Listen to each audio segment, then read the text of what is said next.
Olá, nós estamos aqui mais uma vez para fazer um resumo e te ajudar a entender um pouco melhor sobre esse assunto que é tão importante para o fisioterapeuta respiratório. Hoje conheceremos ou relembraremos as questões direcionadas ao pneumotórax. O pneumotórax é uma condição onde nós teremos uma coleção gasosa no espaço pleural, que vale relembrar que é um espaço virtual e com uma pressão negativa, que pode acontecer por vários mecanismos que abordaremos ao longo desta aula. E aqui nós podemos ver na imagem o que acontece dentro de um tórax e de um espaço pleural preservado, e quando então temos o pneumotórax, a entrada de ar nesse espaço, e ocorrendo, por consequência, um colapso pulmonar.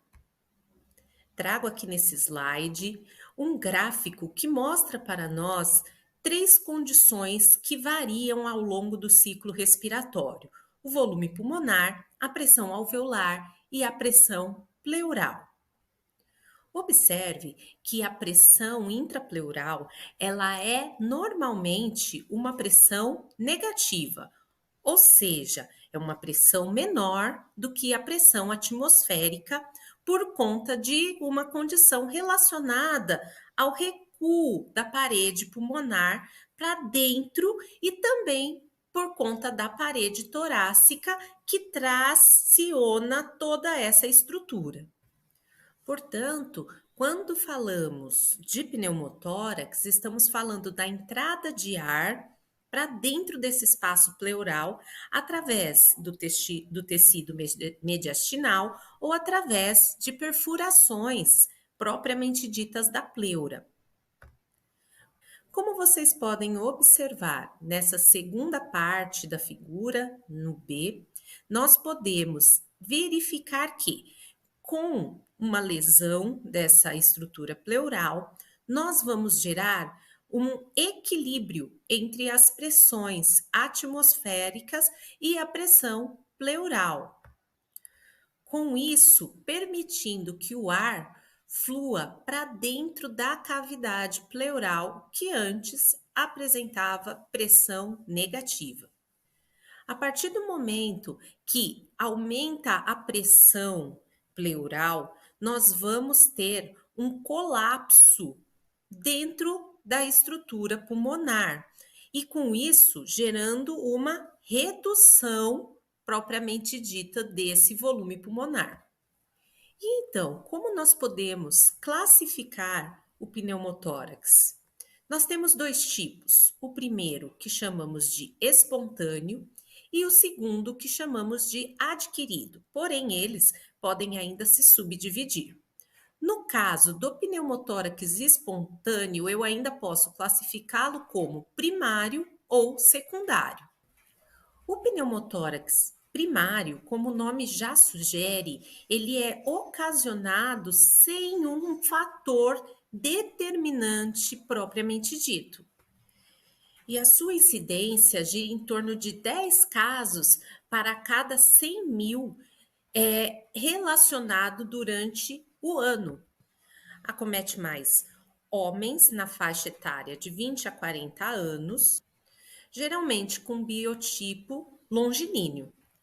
Geralmente, essa causa está relacionada ao rompimento de bolhas, também conhecida como blebs, que são consequências de excesso de pressão, ou seja, de pico de pressão pleural negativa em determinados momentos.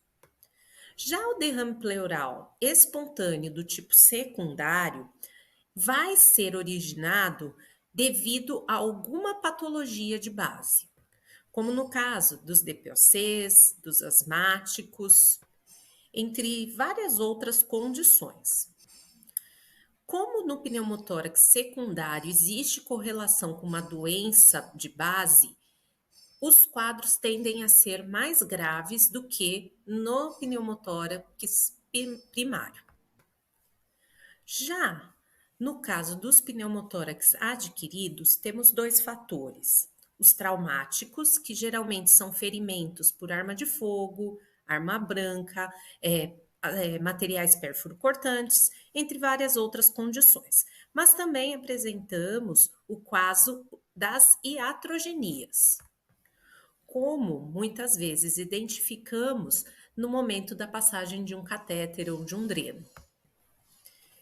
Ao avaliar esse paciente, é possível identificar alguns sinais e sintomas e também no exame físico essas evidências se caracterizarem. Porém, é importante a avaliação do exame complementar, nos exames de imagem. Então, dentre os sinais e sintomas, podemos identificar alguns fatores que podem acabar sendo inespecíficos, como dispneia, tosse, que no caso é uma tosse seca, dor pleurítica e uma agitação psicomotora. Quando vai se avaliar ou realizar o exame físico, é possível perceber presença de hipertimpanismo à percussão, expansibilidade torácica diminuída do lado acometido. Na ausculta pulmonar, o som pulmonar pode estar diminuído ou, dependendo da extensão desse pneumotórax, pode apresentar-se abolido. Além disso, pode haver presença de cianose, taquicardia e até quadros mais extensos, hipotensão, gerando já uma repercussão, então, hemodinâmica. Ao dar seguimento à investigação, geralmente vai ser solicitado uma radiografia de tórax, preferencialmente feita em PA. E no caso, é possível identificar algumas alterações, como hipertransparência. Além disso, ausência de trama vasobrônquica, podendo acometer também e levar ao desvio da traqueia e do mediastino para o lado oposto ao da lesão. Ainda vale ressaltar que é possível visualizar a área pulmonar colapsada.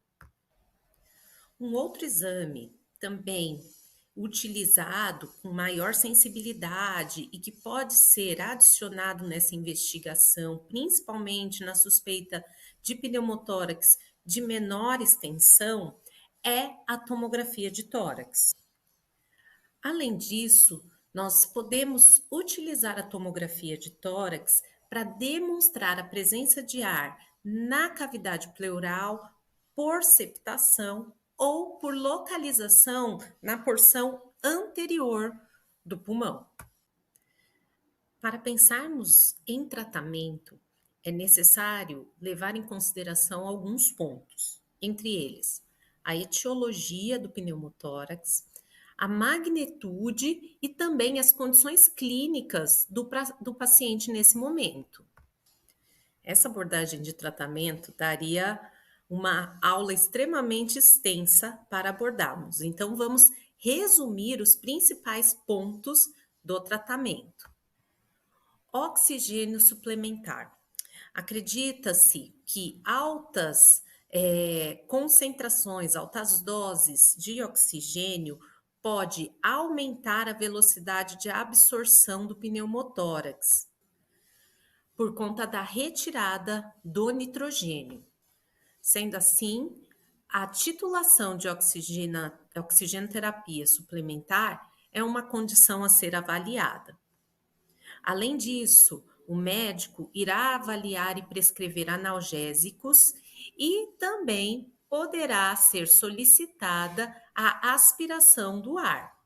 No caso, é a realização de uma passagem de dreno feito pelo cirurgião de tórax para o alívio dessa compressão que está sendo causada sobre o pulmão por conta do aumento na pressão pleural. Esses drenos, eles podem ser conectados a frasco com selo d'água ou até mesmo feita uma drenagem com uma válvula unidirecional do tipo Heimlich. Em casos mais graves, principalmente nos pneumotórax espontâneos secundários, pode-se incluir uma avaliação para um procedimento cirúrgico, como o caso de ressecção de bolhas, pleurodese ou até mesmo uma pleurectomia.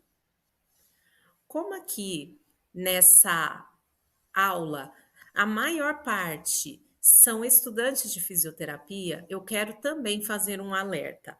Atenção com o uso de pressão positiva, porque só podemos pensar em instalação de pressão positiva após a drenagem. Eu espero ter ajudado vocês com esse resumo e me siga nas redes sociais para continuarmos ampliando esse canal. Até mais!